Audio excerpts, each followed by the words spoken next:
Good evening. Welcome to Current Affairs. As we discussed yesterday, this morning, that is February 15th, 2017, this morning, PSLV C-37 has been launched successfully.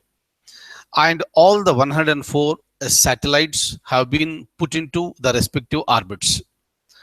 And out of this, three belong to India and 96 satellites, they belong to United States of America. So it's a make a correction, please. Yesterday I was saying this 88, but the actual number of satellites from United States of America, so the number is 96. So, but this is a wonderful thing with respect to ISRO, and it's a great success, and it's a record at the international level. Hopefully, India and the ISRO will attain many more milestones in future, and it's a very great honor for every citizen of the country. Next, the second point with respect to Shashi Kala. So she has been lodged in the jail now, and there were some attempts made by the advocates of Shashikala today in the Supreme Court, and the advocates of Shashikala have requested Supreme Court that to extend some more time for surrendering. Then the Supreme Court judge got angry, and he said that yesterday we gave the order that she has to get surrendered immediately.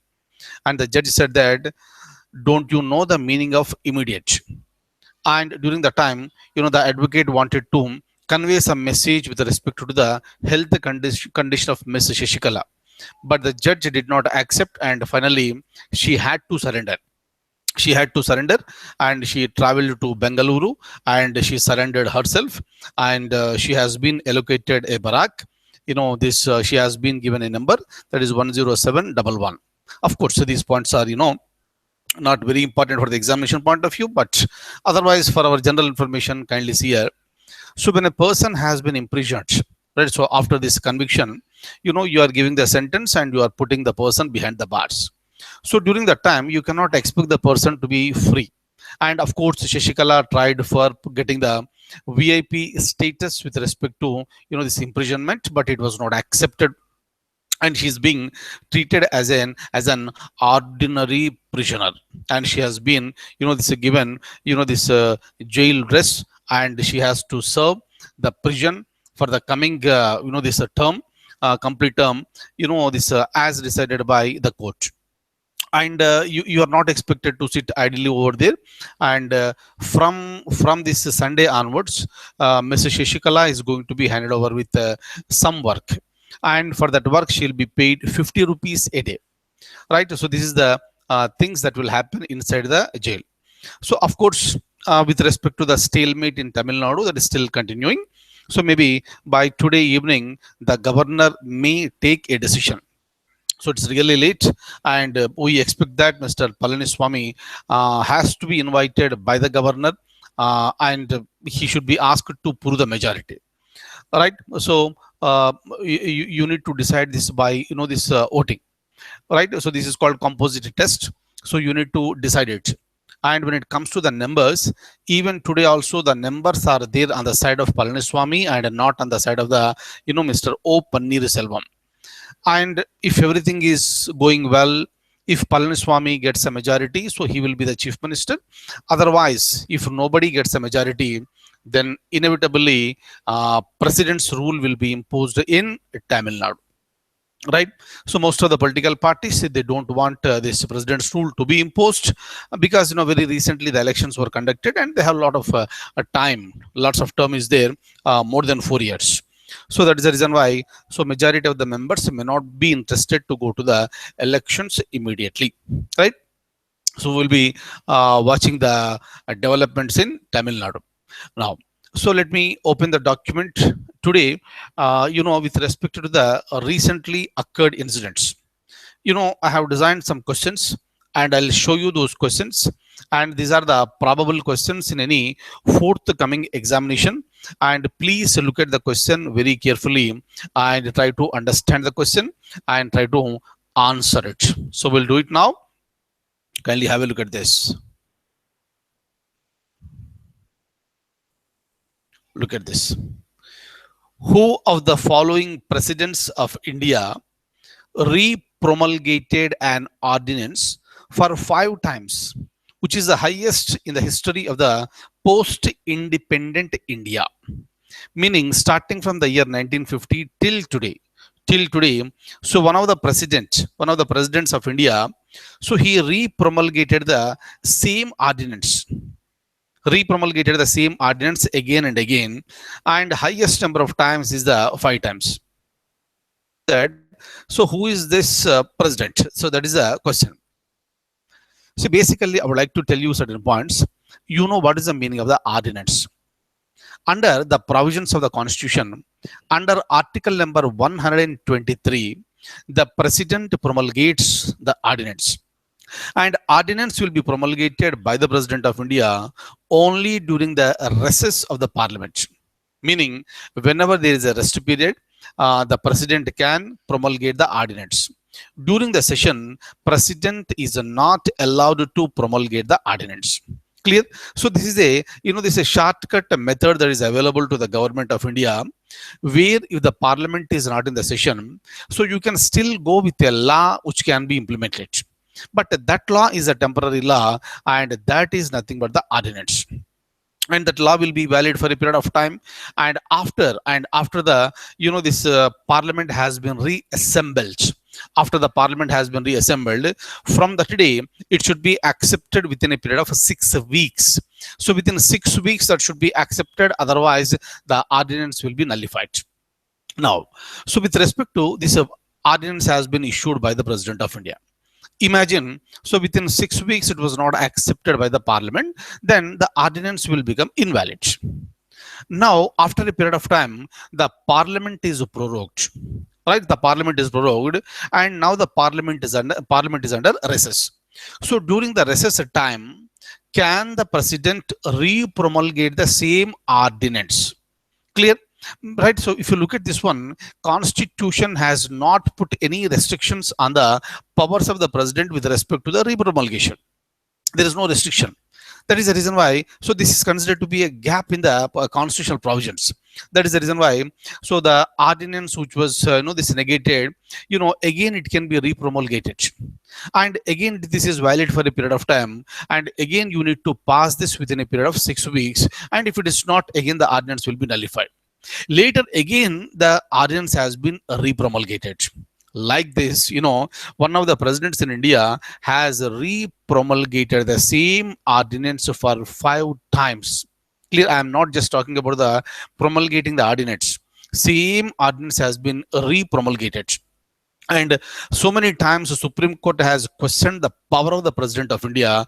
So how can you go for these shortcut methods? That is one thing. So this is, in fact, re-promulgation is really an extreme thing where you are going for declaring the same ordinance again and again. Clear? And the question is that, so who was the president who promulgated the same ordinance for 5 times? First, I'll show you the question. We'll try to find out the answer. Remember, very important one. And after that, I'll show you, so what was the ordinance and what is that related to? Look at this.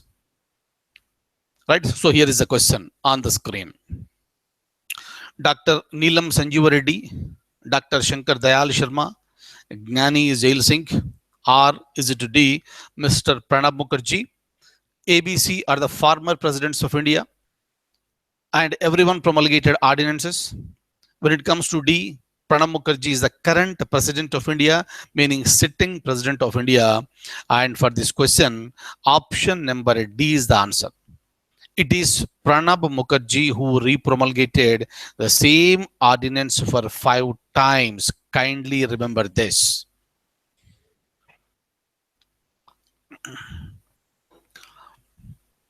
I'm moving further. Okay, remember this. Look at this. So this particular, this ordinance is related to Enemy Property Amendment and Validation Act. Right? So this act is there in India for a quite long period of time. Now, so there is a systematic attempt to modify this particular law. Obviously, you need to go for, this amendment, right? and the president, this is the law, okay, this is the ordinance. So this ordinance has been repromulgated for, this 5 times so far. Kindly remember one thing, it is an existing law and you are going for an amendment, and even that also can be issued in the form of the ordinance. Okay, and next 3 lines, kindly have a look at this. The President of India promulgates ordinance under the provisions of Article 123 of the Constitution of India. Please remember, very frequently asked question in the examination, under which article the President promulgates the ordinance, and article is 123. Next, under the Constitution of India, the President of India has so many powers, maybe executive powers, legislative powers, right? So we have discussed all these powers. So maybe executive, legislative, judicial powers, this military powers, diplomatic powers, emergency powers, like this various powers can be exercised by the President of India under the various provisions of the Constitution. Clear? So, but with respect to this ordinance making power, this is one of the legislative powers of the President of India. President has got so many legislative powers, meaning President being the part of the Parliament, he will exercise some functions towards the Parliament. Clear? And out of those so many functions, one function is the promulgating the ordinance. Kindly remember, tomorrow there may be a question in the examination like this: which of the following function is the most important legislative function of the President? Hope you got me. I repeat, which of the following is the most important legislative function of the President of India? Clear? So we are not talking about executive, judiciary, military powers. No, I am talking exclusively about the legislative powers of the President. And under this, he got so many, this legislative powers, like, nominating 2 members to the Lok Sabha and nominating 12 members to the Rajya Sabha, right? And certain bills will be introduced. Certain bills will be introduced in the, this Parliament only with the prior permission of the President. And every bill will become an act only with the assent of the President. So like this, you have various legislative powers of the President. Clear? And now the question is that, which is the most important legislative power of the President? Kindly make a note, this is the ordinance making power. Am I clear? So tomorrow if there is a question, please look at the options A, B, C, D clearly, and you will find ordinance making power somewhere, and that will be the answer. Go for it and you will get the mark. Am I clear? And in the similar manner, just like the President of India, I have a governor for each state, right? And what are all the functions performed by the President of India are exercised by the governor at the state level, right? President promulgates the ordinance and the governor promulgates the ordinance at the state level. Am I clear? And President is exercising the power under Article 123. Please remember 123, right? And governor promulgates ordinances at the state level under the provisions of the Article 213. Right? 213. 123 President, 213 Governor. Please remember this. Okay. So now, so let me show you the document once again.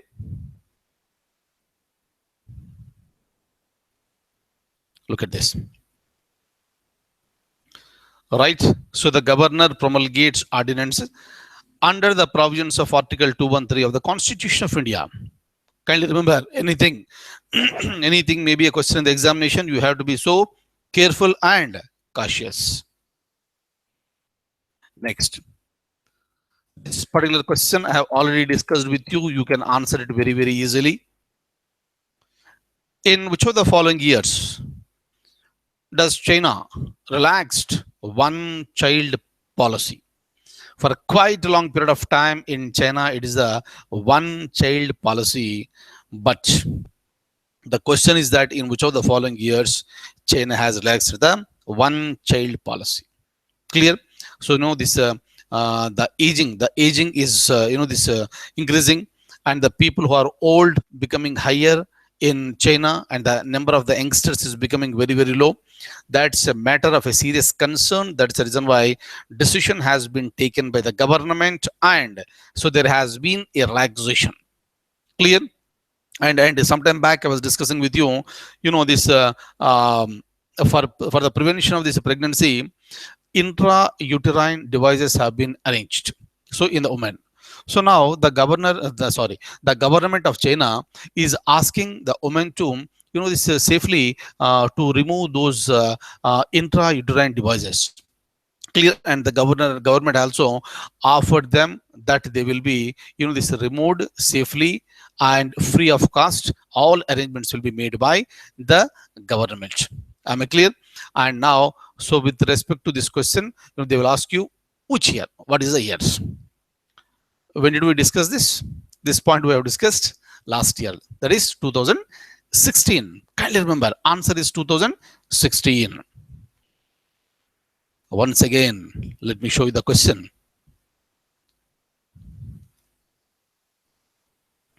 In which of the following years China relaxed one-child policy?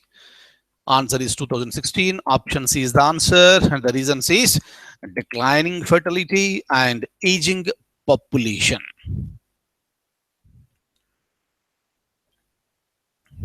Kindly remember, China is the most populated country in the world and followed by India.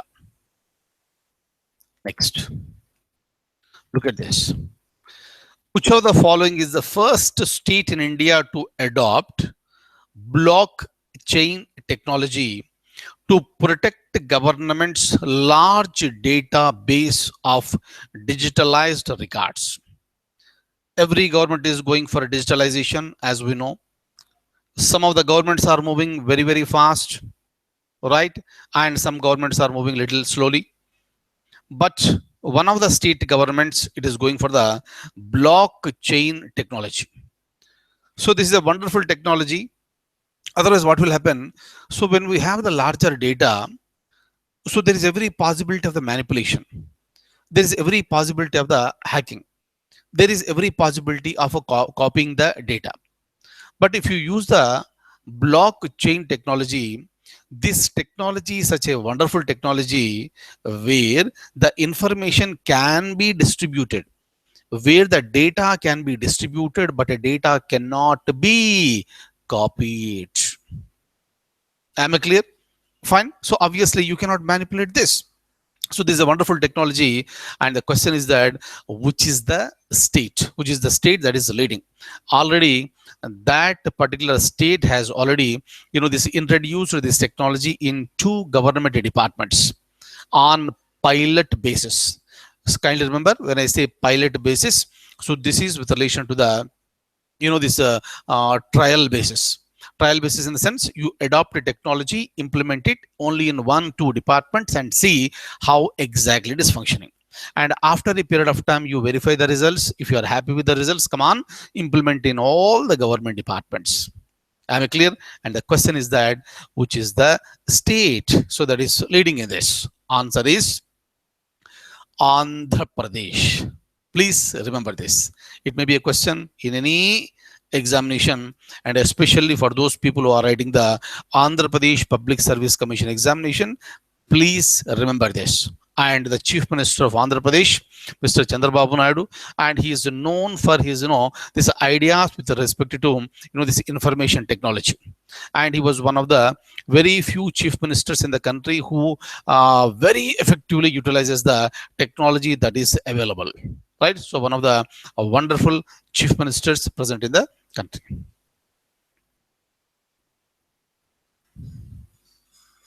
Look at this. Read the question. Karnataka, Andhra Pradesh, Telangana or Gujarat? Answer is Andhra Pradesh. Okay, right. Look at this. This technology allows the information to be distributed but not copied. This is a foolproof system to prevent cyber crime and hacking. This is already introduced on pilot basis in 2 departments. One is the civil supplies, and the second one is the land registration department. Okay, and this is what is happening in Andhra Pradesh.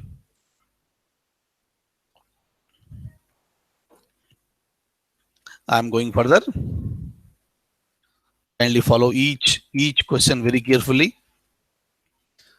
Another question that is related to open sky offer. Which of the following statements is or true regarding India's open sky offer? And we have three statements. 1, 2, 3. Either two statements are correct or three statements are correct. But before that, I would like to tell you what is the meaning of the open sky offer. So when I say open sky offer, so this is the moment of the flights. This is the moment of the flights from one country to the other country. So under the this aviation policy of any country, rather, you will have an agreement. You will have an agreement with other nation that how many flights will be landing in your nation from my nation, or how many flights will be flying to my nation from your nation. So this is an agreement. So beyond that, you cannot this go for it. Number of flights and number of seats is very much decided through an agreement. So of course nowadays this we are talking more about the tourism. So as the tourism is increasing at the international level, so obviously the moment of the flights should also increase like anything. Clear? And I'm talking about this open sky offer that is related to India. And with respect to this India's open sky offer,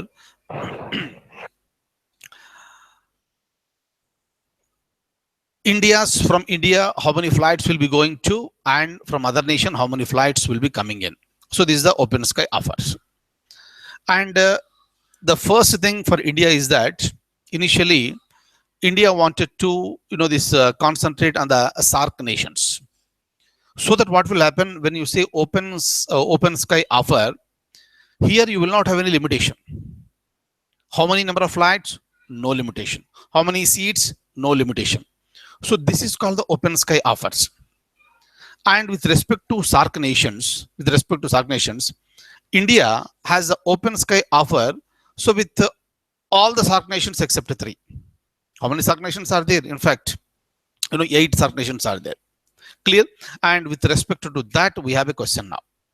Please remember this open sky offer is related to with no restrictions on number of flights and no restriction on number of seats. Am I clear regarding that? I have a question. Please follow very, very, very carefully.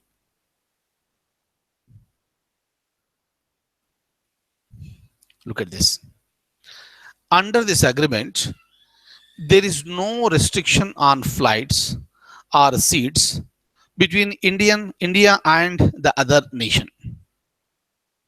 Between India and the other nation. Okay. So now, we have agreed. So there is an agreement that there is no restriction on number of flights or seats between India and the other nation. Number 1. So option A is right. Okay. Next, if you look at B, India does not have any open sky agreement with Pakistan, Bhutan, and Afghanistan. India does not have any open sky agreement with Pakistan, Bhutan, and Afghanistan. This statement is wrong because with Bhutan, India has open sky offers. With Bhutan, India has the open sky offer, but with Pakistan and Afghanistan, India does not have the open sky offers. So option B is wrong. Clear? And similarly, if you go to option C, Nepal rejected India's open sky offer is right. India was very much interested to go with this offer with Nepal because of increasing proximity of Nepal with China. And for this reason, India wanted to go for it, but Nepal rejected this offer. Am I clear? So option A is right and option C is right. And if you look at option B, India does not have any open sky agreement with the Pakistan, Bhutan, and Afghanistan is wrong. With the Pakistan and Afghanistan, we don't have any open sky offer, but with Bhutan, we have the open sky offer. Kindly remember, out of these nations, with three nations, Pakistan, Nepal, and Afghanistan, India does not have any open sky offers. Am I clear? Very, very, very, very important. And they may ask you one question: which of the, this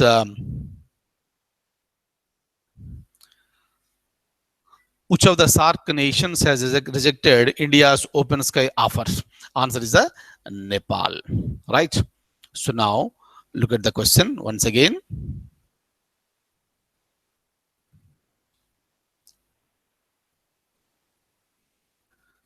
Okay, that is option A and C. So obviously option number 3 is the right answer. India does not have any open sky agreement with Pakistan, Nepal, and Afghanistan. Okay, and India extended this to Nepal, but Nepal has rejected this. Okay, I'm going further once again. At this, another very, very, very important question: which of the following summit or conferences was or were boycotted by India in the year 2016? Boycotted deliberately. Deliberately, India did not go there. Clear? So one is the SAARC. Number two is the APC double T. Clear? And regarding SAARC, we have discussed very extensively. And we know that this SAARC summit was supposed to be held in, this Islamabad. So, but it was, this boycotted by India. And later, this remaining other countries in the SAARC group also expressed their interest of not attending the SAARC summit. Clear? So A is right. So, and second one, APCTT. So even with respect to this summit, this conference also, India boycotted this conference. So India boycotted two conferences. One is the SAARC summit and second one is the APCTT conference in the year 2016. Okay. Both A and B. Kindly remember this, please. Kindly remember, both A and B means both. One is the summit, second one is the conference. Both have been boycotted. Look at this. As you know this, SAARC stands for South Asian Association for Regional Cooperation. It was boycotted by India in November 2016. We have discussed it already. APCTT stands for Asian and Pacific Center for Transfer of Technology. This is another conference group where the strength is 14. Kindly remember, it may also be a question. What is the strength of a SAARC? Strength means a number of members. Member means country. How many countries are members in SAARC? Answer is 8. How many countries are members in APCTT? Answer is 14. Kindly remember, it was not just India that boycotted APCTT conference, but along with India, Bangladesh and Iran, they also boycotted the conference. Am I clear? Kindly remember.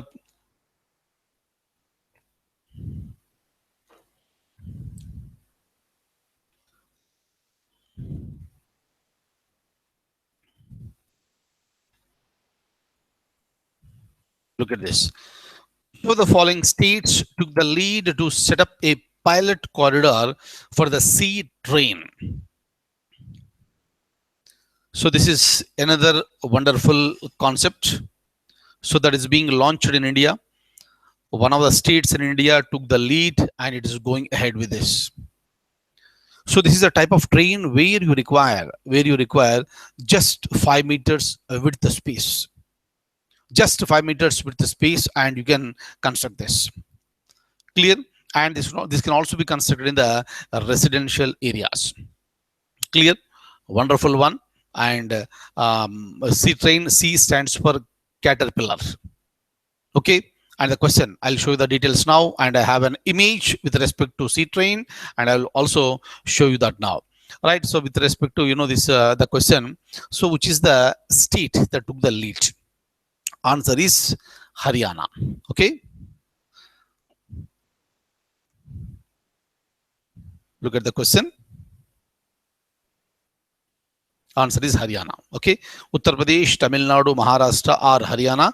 Answer is Haryana. Look at this. Answer is D.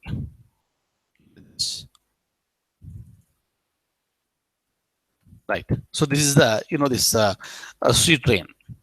C stands for caterpillar. The caterpillar train is a miniature form of a tram that requires only a 5-meter wide road for installation, making it making it suitable mode of public transport near residential areas. So this is a wonderful mechanism, and the train is envisaged to have lightweight cars that run on top or suspended below elevated rails supported by steel poles. Right. So this will be in the form of a net. Clear, you don't require, this a larger, very larger infrastructure like a metro rails. No. So this is a wonderful mechanism, and this Haryana is already going for it, and maybe within a short period of time other states will also show interest too. So go for it. Okay, so that's all for the day. Thank you so much for being with me this evening. Kindly recollect, see here. So it is not just listening to the current affairs every day. Before you sleep, you have to recollect these points. Anyway, so once this month is over, I'll give you the this complete notes. That's it, our routine phenomenon. That's a different thing. But apart from this one, I want you to, this recollect the points on the same day. If you recollect on the same day, what will happen? You will be remembering this for a longer period of time, at least till you finish your examination successfully. Okay, and I wish you all the very, very best, and see you tomorrow with more current affairs. Take very good care of yourself. Good night.